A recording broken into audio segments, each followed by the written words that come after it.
একজন বিদগ্ধ আলেম, প্রখ্যাত ওয়াইজ, প্রখ্যাত মুফতি রেজাউল করিম আবরার সহ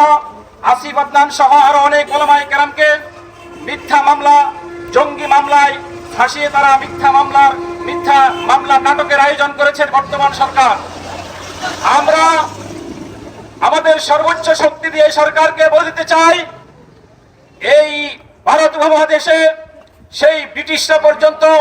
এখান থেকে লেজ গুটিয়ে পালিয়ে যাওয়ার জন্য বাধ্য হয়েছিল। এই দেশের হক্কানি ওলামায়ে কেরাম যখন দ্বীন ইসলামের জন্য গর্জে উঠেছিলেন, একইভাবে আজকে আমরা জানি সেই 24 জুলাই আন্দোলনের কারণে এই দেশের ফ্যাসিস্ট সরকার শেখ হাসিনা সরকার লেজ গুটিয়ে ইন্ডিয়াতে চলে যেতে বাধ্য হয়েছিল।